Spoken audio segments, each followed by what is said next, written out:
held its first debate over the weekend. The economy is expected to expand 2.5% this year. Boosting Korea's ties with its global partners on the sidelines of the Status UN summit. A massive drone attack on Ukraine overnight on Monday and Tuesday.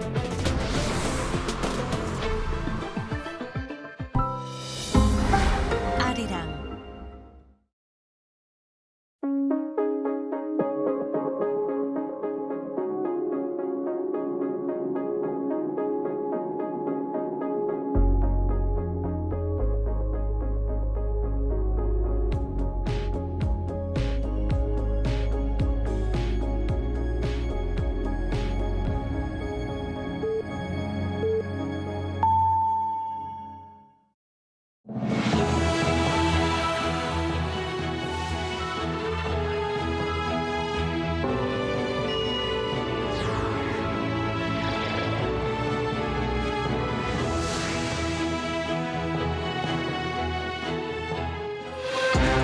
U.S. President Donald Trump claims to have reached out to a total of 7 nations to help secure the Strait of Hormuz, while South Korea and the U.S. are in close communication over Washington's request to send warships to the region to patrol the crucial oil route.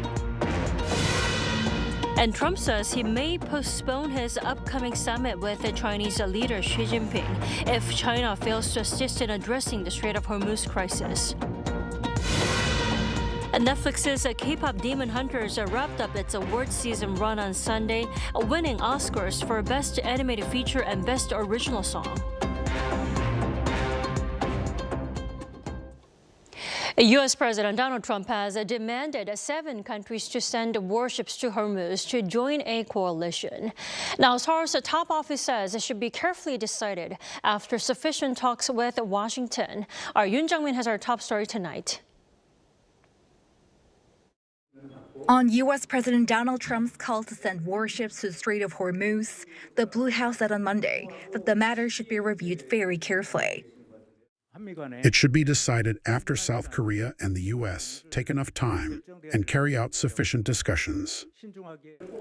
Seoul is also closely studying the intent, as it reportedly maintains close communication with Washington. On Sunday, President Trump said he has demanded around 7 countries, without specifying, to send warships to Hormuz to form a coalition, adding that the U.S. will remember whether they get support or not. He has previously named 5 countries: South Korea, China, Japan, the UK, and France. We are talking to other countries about working with us for the policing of the strait. And I think we're getting countries with us. Other countries have so far maintained a cautious stance, including Japan, where its pacifist constitution limits its use of force. China has urged all countries to halt military actions in Hormuz without giving a public response to Trump.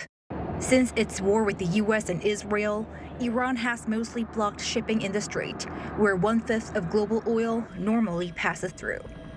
Yoon Jung-min, Arirang News. As Trump appears to build a coalition on Iran to address the energy crisis, the U.S. president is now suggesting he may put his summit with the Chinese leader Xi Jinping on hold in his latest efforts to pressure China to help reopen the Strait of Hormuz. Our foreign affairs correspondent Oh Seong reports.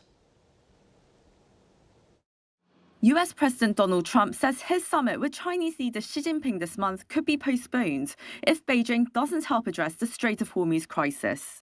In an interview published by the Financial Times on Sunday, Trump said he wants China to help secure the Strait of Hormuz, a key global energy route disrupted by the ongoing situation in the Middle East. He noted that China depends heavily on oil shipments through the waterway, adding that countries benefiting from the route should help protect it. He said he may delay the trip if China does not take part in the effort, and waiting until the summit would be too late. Trump was largely expected to visit Beijing from March 31st to April 2nd. Preparations are still underway, with senior US and Chinese officials seeking to conclude preliminary talks on potential agreements on agriculture, critical minerals, and new trade mechanisms.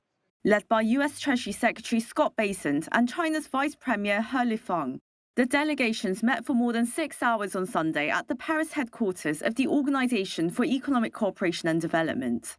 Sources told Reuters that China has signaled openness to buying more US agricultural products, including poultry, beef, and non-soybean crops. The two sides also reportedly discussed access to Chinese critical minerals used in US manufacturing, including yttrium, a rare earth element used in jet engine turbines. With the technical discussions wrapping up on Monday, the two sides are expected to focus on proposed structures to manage economic ties, including a possible US-China Board of Trade and Board of Investment. While sources told Reuters that the negotiations could lead to proposals for Trump and Xi Jinping to consider at their potential summit, the US president's latest remarks cast uncertainty on whether their talks will take place as scheduled. The talks are also unfolding against the backdrop of new trade friction. China's Commerce Ministry said Monday it has formally protested Washington's decision to launch new Section 301 investigations. Beijing accused Washington of unilateral and discriminatory measures and warned the move may seriously undermine the stability of global industrial and supply chains. Osu-young, Arirang News. In the meantime, tough talk continues between the U.S. leader and Iran's top diplomat, with each claiming the upper hand in the military conflict. Jong-un has the details. U.S. President Donald Trump is declaring a near-total victory over Iran, claiming American forces have completely decimated Tehran's air defense, navy, and drone manufacturing facilities. Speaking to reporters on Sunday, the president also made striking claims about back-channel diplomacy. We're talking to them, but I don't think they're ready. So I don't even know that we're going to make it. Why right? You mentioned that Iran's military. They want to make it deal badly. However, Iranian officials are claiming otherwise. Speaking on CBS's Face the Nation, Foreign Minister Abbas Araghchi said Tehran sees no reason to hold talks with the United States, insisting that Iran has not requested a ceasefire and will continue to fiercely defend itself. The conflicting diplomatic claims come as the multi-front war enters its 17th day. Israel claims to have destroyed over 1,700 Iranian military assets and 100 air defense systems and plans to continue its heavy bombardment for at least 3 more weeks. The Israeli military is also increasing its strikes in Lebanon. Early Monday, a powerful explosion rocked Beirut's southern suburbs as Israel struck at the Hezbollah infrastructure. While there were no immediate reports of casualties, sweeping Israeli evacuation orders have now displaced over 800,000 people across the region. In retaliation, Iran's Revolutionary Guard says it has fired thousands of drones and missiles at U.S. and Israeli targets since the war began. The expanding threat zone forced Dubai International Airport to temporarily halt flights following a drone attack that sparked a nearby fuel tank fire. With both sides locked in a fierce propaganda war alongside the physical battlefield, the path to an actual ceasefire remains highly uncertain. 정혜림, Arirang News. And over the weekend, more than 200 South Koreans stranded in the Middle East have been brought home in the country's first military airlift evacuation. Lee Seung-ja's report. A South Korean military transport aircraft carrying evacuees from the Middle East arrived in Seoul on Sunday evening, marking the first airlift evacuation using a military plane since the Middle East conflict escalated last month. A KC-330 Cygnus multi-role aerial tanker landed at Seoul Air Base in Seongnam, just south of the capital at 5:59 p.m., bringing home 204 South Korean nationals and 7 foreign citizens from Saudi Arabia. Now that we've made it out, I think we'll be able to stay safe. I just hope the war ends soon. The flight was very comfortable and all of the crew members were extremely professional. They were very helpful for us, yeah. We were originally in Kuwait, so every night that we could hear missiles, and the Korean embassy helped us with a bus to get into Riyadh in Saudi Arabia, and then they arranged for this flight. So we're very grateful to the Korean government and everybody at the Korean embassy in Kuwait. The evacuation mission, codenamed Desert Shine, was launched as thousands of South Koreans remained stranded across the Middle East, due to widespread flight disruptions amid the expanding war between U.S.-Israeli forces and Iran. President Lee Jae-myung on Sunday expressed gratitude to government officials and personnel who successfully carried out the operation. In a post on X, Lee said those who had been isolated by the deteriorating security situation returned home safely aboard the military aircraft. He thanked all those who worked around the clock under difficult conditions to ensure the mission's success, calling the evacuation a meaningful achievement made possible through whole-of-government cooperation. The president noted that the Ministry of Foreign Affairs, the Ministry of National Defense, the Joint Chiefs of Staff, and the Air Force took part in the effort. South Korean diplomatic missions in Saudi Arabia, Bahrain, Kuwait, and Lebanon also played key roles, alongside the government's Joint Rapid Response Team and the National Police Agency. Lee Seung-jae, Arirang News.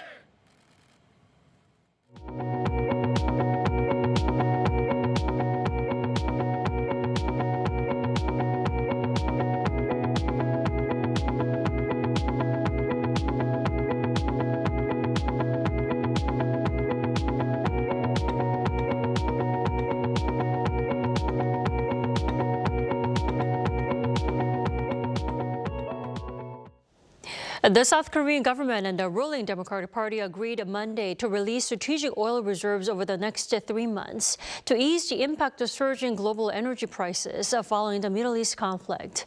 The plan includes the gradual release of 22.46 million barrels of crude, an amount coordinated with the International Energy Agency, as officials work to stabilize the domestic energy supply and prices. Authorities are also preparing this year's first supplementary budget, which they aim to submit to the National Assembly by the end of March to address the economic fallout from the conflict. Now, the proposed budget is expected to focus on energy supply stabilization, support for small businesses and exporters, and measures to ease rising fuel costs for households. Over the weekend on the Korean Peninsula, North Korean leader Kim Jong-un observed a live fire test of multiple rocket launch systems, which he said showcased the regime's military strength. Our defense correspondent Kim Bo-kyung reports. North Korea conducted a firepower strike drill using 600mm ultra-precision multiple-launch rocket systems with the participation of North Korean leader Kim Jong-un accompanied by his daughter Chue, according to the Korean Central News Agency on Sunday. The state-run KCNA reported that long-range artillery units of the Korean People's Army carried out a live-fire strike drill in western areas the previous day using 12 MLRS units manned by 2 artillery companies firing 600mm ultra-precision rockets. Kim Jong-un underlined that the drill was to cause uneasiness among forces hostile to the north, enemies within a 420-kilometer strike range. The media also added the rockets hit an island target about 364.4 kilometers away in the East Sea with an accuracy of 100% and released photos showing the rockets being launched sequentially. One expert said these were clearly to demonstrate forces it could use against South Korea. By clearly mentioning the target range, North Korea was showing that major South Korean military bases, including the Seoul area, are within range. Firing more than 10 missiles at once is unusual and likely meant to show it could overwhelm missile defenses such as THAAD or Patriot. Kim was quoted as saying the MLRS would immediately be used as a secondary means for a massive destructive strike in case defense measures fail to prevent foreign forces from launching military provocations or invasions. This comes a day after South Korea's Joint Chiefs of Staff said it detected more than 10 ballistic missiles launched from the Sunan area of North Korea toward the East Sea at around 1:20 p.m. on Saturday. The launches are widely seen as a response to the ongoing U.S.-South Korea joint military exercise Freedom Shield, which began on the 9th. Kim Bo-kyung, Arirang News. In LA, K-pop Demon Hunters made history once again, this time at the 98th Academy Awards, taking home 2 Oscars. Our culture correspondent Park Bonu tells us more. And the Oscar goes to KPop Demon Hunters. The moment K-pop fans have been waiting for. KPop Demon Hunters captured the Oscar for Best Animated Feature at the 98th Academy Awards, beating the likes of Zootopia 2 and Elio. Bursting into tears, the film's director had this to say. And for those of you who look like me, I'm so sorry that it took us so long to see us in a movie like this. But it is here. And that means that the next generations don't have to go longing. This is for Korea and for Koreans everywhere. Since the voters are active members of the film industry, there could have been different perspectives, but it was recognized for the overall quality as well as its music. The director also stayed true to her cultural identity despite years of challenges and opposition, and the film's success reflects the growing power of K-culture. The win comes as the animated film has become Netflix's most-watched movie ever since its release in June last year. And that followed a string of major awards for the film and its soundtrack this year, including wins at the Critics' Choice Awards, Golden Globes, and even the Grammys. At the Academy Awards, the film's main song Golden was also a winner, picking up the award for Best Original Song, making it the first K-pop themed music to take home the award. Growing up, people made fun of me liking K-pop, but now everyone's singing our song and all the Korean lyrics. I'm so proud. And I realized the song, this award is not about success, it's about resilience. And I'm just so grateful to our team. EJ, Rayami, and Audrey Nuna, the voices of the animated trio Huntrix, also performed the track live, alongside traditional Korean instruments and dancers. The audience waved light sticks prepared for the event as they cheered along, turning the venue into a scene straight out of the film. Performances at the Academy Awards are usually presented on a more cinematic scale. The Golden Stage was striking and emotional, particularly for Koreans, and showed a strong understanding and appreciation of K-pop culture.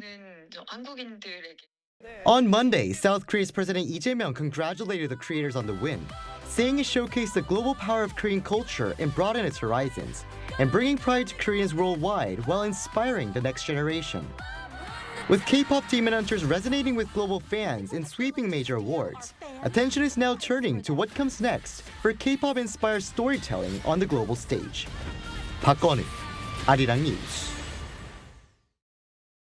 As rural populations shrink, many countryside elementary schools are closing, putting some villages at risk of disappearing.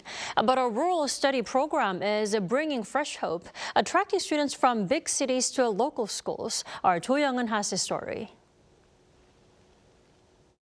The day at this rural elementary school in Namwon City, Jeollabuk-do Province, begins with movement and laughter.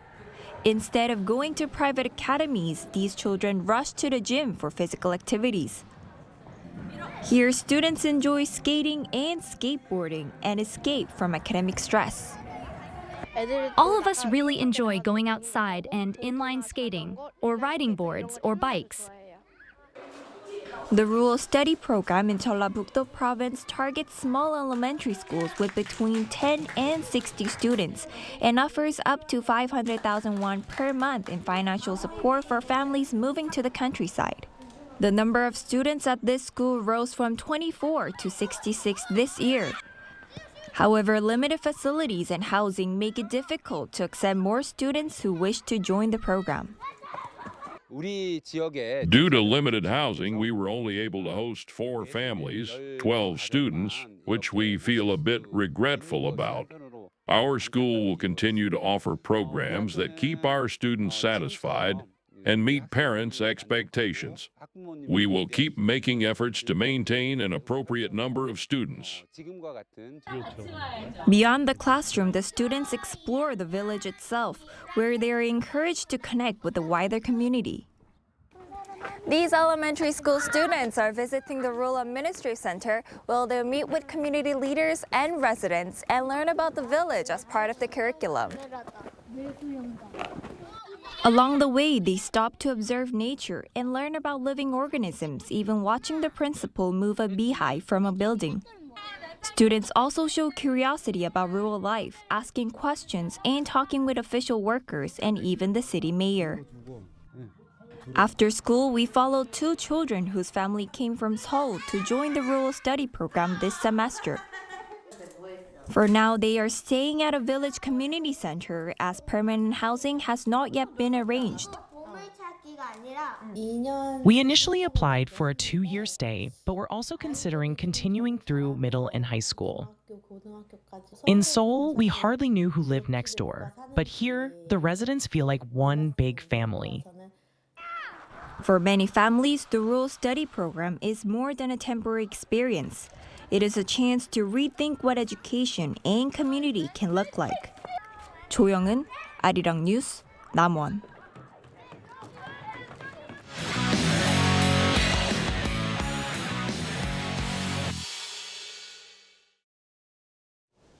Time now to take a look at what's been happening in the world of sports. For that, we have our sports editor, Paul Nietzsche, joining us in the studio. Hello, Paul. Hello. Paul, why don't we begin with football and the women's national team's achievements in the Asian Cup? Right, they are through to the semi-finals and having done so, have also secured a place at next year's World Cup in Brazil. But their place in the last four of the Asian Cup was secured on Saturday via a 6-0 win over Uzbekistan. It was a game that had 6 different goal scorers. Son Hwa-yeon and Go Yu-jin had careered 2 goals to the good with just 20 minutes played before Park Soo-jong made it 3-0 just shy of the hour mark. Legend Ji So-yeon made it 4 on 72 minutes before Lee Eun-young and Jang Soo-gi made it 5-0 and then 6-0. Korea will now face Japan on Wednesday at 6 p.m. Japan put 7 past the Philippines. The other semi-final sees host nation Australia take on China tomorrow. Fingers crossed for Team Korea. Now to the men's national team now. Paul, I understand there was a roster announcement earlier today. Tell us more about that. Right, yes, for the 2 upcoming friendly matches with the Ivory Coast and Austria. And the big takeaway is that Yang Hyun-jin has earned a recall to the squad. The Celtic winger was last called up 9 months ago. He bagged a brace on Sunday in Celtic's 3-1 win over Motherwell. But there's no place for Yang Min-hyuk, but the likes of Son Heung-min, Hwang Hee-chan, Lee Gang-in, Oh Hyun-gu and Kim Min-jae are all in as expected. So too is Lee Jae-sung, who scored for Mainz in the Bundesliga on Saturday in a 2-0 win over Werder Bremen. It was his 2nd goal in as many games and 6th goal of the season. Jong Eun-young is out despite scoring a late winner for Union Berlin on Saturday away to Freiburg, also in the Bundesliga. Korea will face the Ivory Coast in Milton Keynes in England on March 28th and then Austria in Vienna on April 1st as the team gets ready for the World Cup this summer. So there's that on the football front. And now moving on to baseball now. A big name has announced their retirement from internationals, right? Yes, Ryu Hyun-jin. That was following Korea's exit from the World Baseball Classic. He was on the mound for when Korea lost 10-0 to the Dominican Republic in the quarterfinals of the World Baseball Classic on Friday. He said it was an honor to be back, but that this is it for him. Korea had just scraped through from the pool stage for the first time since 2009. He was playing in a World Baseball Classic for the first time since then, and for the national team for the first time since 2010, when at the Asian Games. Meanwhile, Kim Hye-sung rejoined up with the LA Dodgers to record 1 hit in 4 at-bats in a preseason game on Sunday, a 14-8 win over the Chicago Cubs. He now has 7 hits in 17 at-bats in preseason with a batting average of .412. I see, Paul. Before I let you go, finally, some World Championship medals for South Korean short track stars, right? Yes, some carrying on their great form from the Winter Olympics, of course. But at the ISU World Championships in Montreal, Canada, Kim Gil-li won 2 gold medals. On Sunday, the 1,500 metres with a time of 2 minutes 31.003 seconds. The day before, Kim won the 1,000 metres. Kim had won 2 gold medals at the Winter Olympics just last month. Also on Sunday, Jong-un won gold in the men's 1,000 metres. He'd also won the 1,500 metres the day before. The 2 medals are the first in a World Championships in his career. Great stuff, as always, Paul. Thank you for coming in tonight. I'll see you next Monday. Yes, thank you.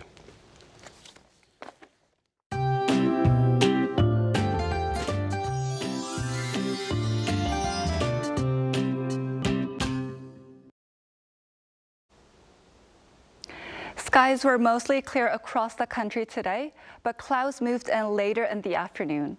Across much of the country, ultra-fine dust levels remained high, and we'll continue to see cloudy skies tomorrow. Large temperature swings between day and night will be seen until Tuesday, and morning temperatures will drop below freezing in most parts of the country. Please refer to upcoming weather updates for more details and take care of your health. Tomorrow morning will feel still quite chilly, with Seoul starting off at 2 degrees, Chuncheon -2 degrees, Daejeon 0 degrees. Then by the afternoon, highs will be rising to 15 degrees in Seoul, Daegu, Gwangju, Busan, all topping out at 17 degrees. Some sporadic rainfall may be seen as well. The rain will mostly taper off by tomorrow night.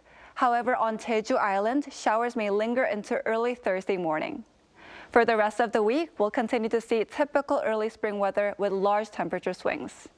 Now here's a look at the weather around the world.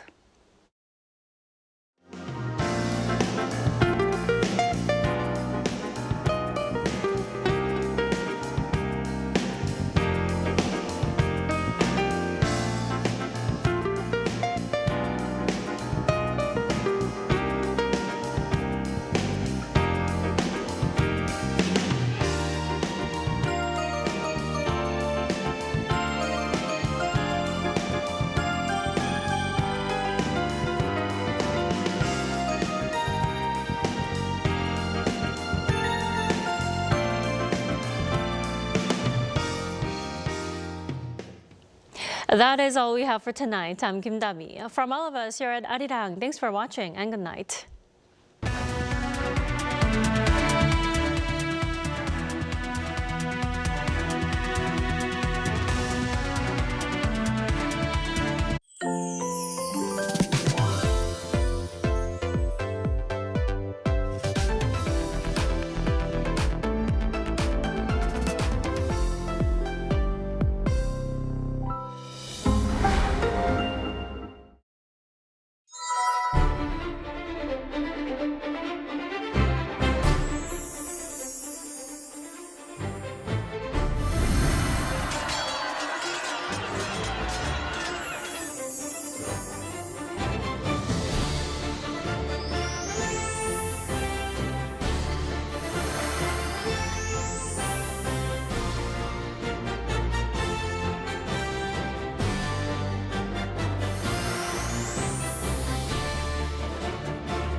아리랑 아라리요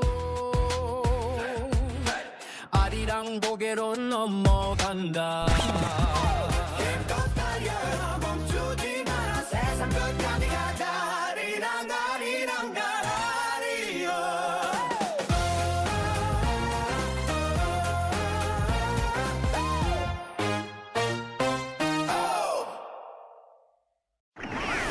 Knock knock!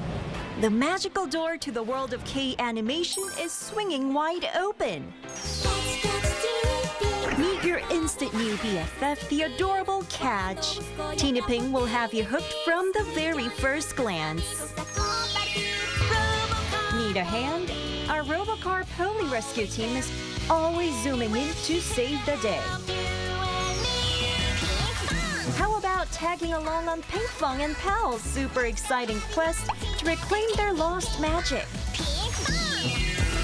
With the mysterious life forms Cabion by your side, you can become a Cabion master and save humanity like the total hero. Protecting children's innocence while igniting their boundless imaginations. That's the magic of Korean animation. K-animation, the ultimate bestie for kids worldwide.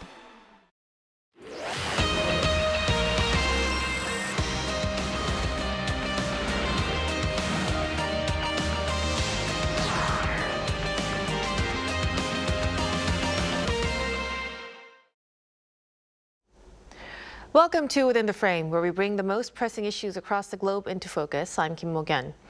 The Oscars have long been seen as the high stage in global cinema, and this year Korean content stood right at the center of that spotlight.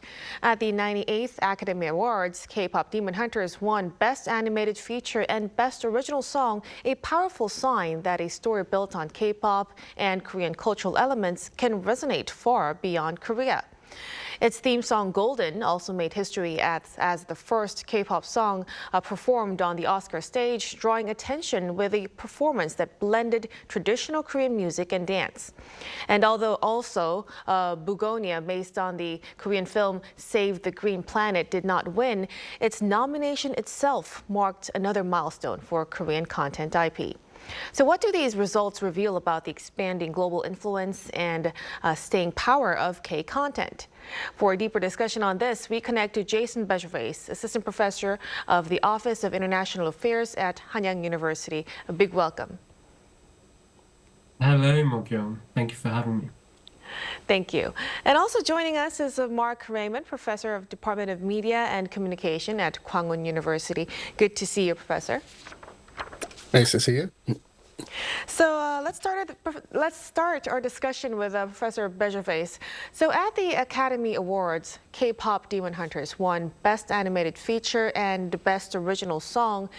Could this be seen as a sign that content that blends K-pop and animation can resonate in the global film market? Yeah, I mean, the popularity of K-pop, I think everyone is aware of that now following the success of BTS and Blackpink and many other groups. And then you have, animation. And animation is proving very resilient despite, a change in viewing habits. We've seen the success of movies like Inside Out 2, Zootopia 2, Japanese anime, Demon Slayer, and even in China, Ninja 2 generated $2 billion at the box office. So there's something really special going on in the realm of animation. And that's also true of K-pop. So, bringing them together, it seems like a no-brainer in a way. But, animated films take, a long time to make. And, we won't see the sequel until 2029. But I do think it is illustrative of the appeal of both K-pop and animation, and often that in terms of the demographics, I mean, K-pop Demon Hunters has attracted wide audiences, but it's a wide range of audiences, but it is the younger audiences, the younger viewers that are coming back for seconds, thirds, and watching it multiple times, and we've seen it hit 482 million views last year. So an extraordinary amount of viewing time on Netflix. And so, yes, I think the success at the Oscars does go to show its immense appeal. Definitely. So it really seems K-content is no longer just limited to one genre or one format. So K-pop Demon Hunters, it drew attention for its unique concept combining K-pop and elements of Korean culture. Professor Raymond, what do you think made this work stand out to the global audiences? Well, I think it's a kind of a combination of this kind of rising hybridity that is really sort of happening, that Korea has just been able to sort of take advantage of. That, like, for example, this film is, although it has a lot of Korean content in it, one of the filmmakers isn't Korean at all. The other is Korean-Canadian, Maggie Kong. And you kind of saw in her Oscar speech tonight how sort of emotional she was and sort of dedicated the film, the award, to Korea and to being able to see people who look like her on screen. And I think this is what we're kind of seeing there is in America, you are getting, despite the fact that there's, of course, a lot of sort of backlash to this, there is also an increase in wanting to see more diverse kind of voices, more diverse people from different cultures, kind of a celebration of that. And the fact that this film has both those kind of elements in it. I mean, it is in English, even though there are, of course, some Korean lyrics in the songs. But for the most part, it is, I think, an example of this greater sort of global hybridity that Korea has done a very good job of basically being a part of. I think I would argue that it's kind of been able to integrate Korean elements into this kind of broader culture. And I think this is kind of a long gestating kind of thing where Korean cinema gets very big in the 2000s. We get Korean K-pop becoming gradually kind of more and more popular. And so I think that those combinations of things are kind of coming together now. And we've seen it in sort of other mediums as well, with, Parasite's Oscar win, for example, those kind of things. I think this is just kind of continuing on, and Korea's been very good at being able to keep this sort of momentum going since its kind of emergence on the global scene, and over 2 decades ago now. It's really interesting because it really shows global audiences are not just responding to music or K-pop, but also to Korean cultural storytelling as well. Now, with the Golden, the song, winning Best Original Song, Professor Vejvace, do you think it's a sign that K-pop is now expanding its reach beyond music and also into film? And what kind of boost could this give to the wider K-content industry? Yeah, I mean, K-content now, it's no longer, or K-pop or, the wider culture industry is certainly no longer niche. K-pop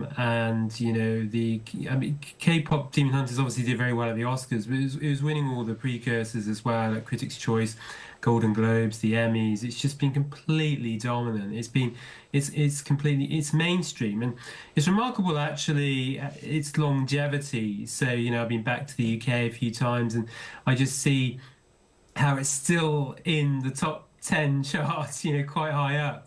Not weeks after it debuted, but months. It's really remarkable. Its staying power, and that's K-content staying power is significant as well. People are exploring wider content. I mean, on Netflix, it's second only to American content, and so it's a major draw globally. And I think its success at the Oscars is significant. There was this moment, I think, with Parasite where things did change. It was a game changer in terms of the fact that it was a non-English language film, winning Best Picture, and then you had Minari that was nominated, I think, a year later, and then Past Lives as well. And we've seen Beef do really well on the awards circuit as well. And I think K-pop Demon Hunters is in a way an extension of that. but it's also somewhat different. It's an animated film. It's not produced by a Korean company. It was produced by Sony Pictures, and it's been great. Interesting to see. I mean, Professor Mark Raymond there talk about hybridity, and I think that's a really good word to use because this film is very much it does have those Korean elements, but it is the financing comes from the United States, and I think that's where the explosion or popularity of Korean content's going these days. It's not just Korean producers, Korean directors, Korean companies making Korean content, but it's these global streamers, these studios that are producing it because it is attracting interest, it is profitable, and it's doing really well, at the Academy Awards. Definitely. So this hybridity, it actually played a big part in the success of this film and the song as well. Now, staying with the song Golden, it became the first K-pop song to be performed on the Oscar stage. The performance, which incorporated traditional Korean music and dance, also drew a lot of attention. So, Professor Raymond, how would you view this growing trend of Korean traditional culture being used in global content? Yeah, I think it's something that has come about because of things like the internet, social media, these kind of things. It's what we're sort of getting now is, I think it's the audiences kind of wanting, some, elements brought in from other cultures. And like we were just talking about this idea of mixing it in with traditional pop music. And so it's something that's recognizable for audiences. It is not completely outside of their normal experiences, but there's just something different as well. And that's what pop culture generally kind of thrives on generally, which is to take popular elements, things that are familiar, mix in some novelty, but not so much that it's difficult to understand. And I think what's happened with K-pop is we've seen this evolution, and you saw it in the singer EJ's comments when she was accepting the award tonight. She said, people used to make fun of me for liking K-pop, but that's no longer a thing anymore. This is now. So it's gone from being this marginalized taste to being this kind of mainstream taste. And I think what's sort of happened is, again, this is just a process that happens over sort of this long period of time, and we're sort of seeing the kind of accumulation of this, like we did with films with Parasite, and now we saw this tonight, I think, with K-pop Demon Hunters, not only with music, but also then animation. But again, as Jason, I think, smartly said, this is also different, right? This is Sony Classics film. This is something produced outside of Korea and sort of blending within the American mainstream, much more so than even something like Parasite, which remained, even though it won the Oscar, it was a big upset. It didn't have nearly the kind of numbers that you have on Netflix or something like K-pop Demon Hunters. So it's a different sort of level of phenomenon in a different space, really, like really the pop culture and very aimed at a very young audience as well, and kind of suited for that audience. And that's where its popularity really took off, I believe. Right. So it really seems to show Korean content, culture can be repackaged in a way that also feels fresh and also global as well. Now, when we turn to another case, Bugonia was also nominated in 4 categories, including a Best Picture. Although it did not win, this was a first time a remake of a Korean film was nominated. Could this become another turning point for the global competitiveness of Korean content IP, Professor Bejervaise? Yeah, I mean, looking at remakes of Korean films over the years, they've, put it politely, have not done very well. Old Boy, obviously, famously was a box office disaster, and there've been other films. I mean, Lake House did quite well, but actually, I think this remake is much better than the remakes we've seen before, and I think partly that's because of the pedigree involved. You've got Yorgos Lanthimos as a director, Ari Aster as a producer, and you've just got a terrific cast in there as well, including Emma Stone, and I think in terms of the way, I mean, Save the Green Planet, the original film directed by Jang Joon-hwan, I mean, that film came at a really interesting time for Korean cinema, and it really delves into some kind of really compelling social and difficult social issues, and I think given where America is right now, I think it was the right time for this film to come out. And I think if it wasn't for Parasite, kind of going back to what I said earlier about the success of Parasite, and I think I was at Busan a couple of years ago, and they were talking about this project, and it was basically because of Parasite and the success of Parasite that enabled them to get this remake off the ground, and some of these these studios in America are willing to finance it, and so I do think it is a new chapter. We're seeing Korean IP not just resonating with audiences, although it wasn't this huge box office success, but critically it has been very, very well received, and so Korean IP working on the global stage in a different way. So even though it came without a win, the nomination itself, it signals a growing international confidence in Korean stories.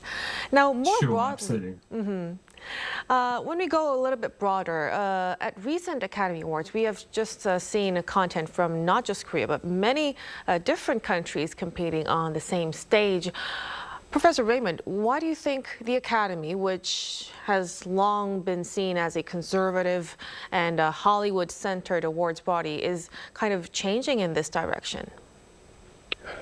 Well, basically it comes down to a change in the makeup of the Academy, that there were some big changes made in the last decade or so to make it more international, make it more diverse. And that has had sort of a big effect on the type of films that not only get nominated, but just the type of films that win. I know, for example, just for myself and like for people who are film critics or film scholars, more and more films now are not only getting nominated, but even winning, that are also topping critics' list. And this year was a good example. One Battle After Another is a film that was universally acclaimed by critics and won Best Picture. And you saw that with Parasite as well.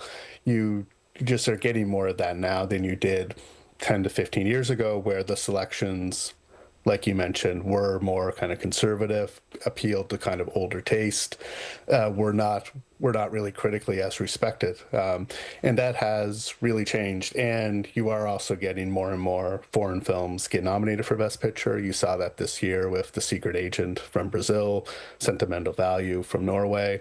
And you also had a screenplay nomination for Jafar Panahi from Iran. So you had a lot of diversity in that sense. And to mention another Korean film, No Other Choice was shut out at the Oscars, but that was a bit of a surprise. And I think because it was just a really strong year for international films, I think in any other year it would have been nominated and might have even gotten nomination for Best Picture as well. But just this year happened to be a really strong year. And No Other Choice actually did very well at the box office in America. So it did, even though it didn't get the Oscar recognition, it did. It was quite successful. It was critically very well received as well. So that's sort of another example of, both Korean content, international cinema just expanding into the Oscars. And the Oscars are just very different now than they were in the past. And that's reflecting also the fact that movies are just in a very different place now than they were 10 to 15 years ago. They're less central to the culture, and therefore there's more different types of films, more strange films, more challenging films getting nominated, even winning, than you used to see in the past. Now, when we look ahead, global OTT platforms have recently played a major role in the spread of Korean content. Professor Vergervais, how could K-content's strong showing at major international awards change investment trends and the production environment moving forward? Yeah, I mean, these streaming platforms, they do care about Oscars, Academy Awards, and we've seen that with Netflix. I mean, Netflix still haven't won Best Picture despite their best efforts.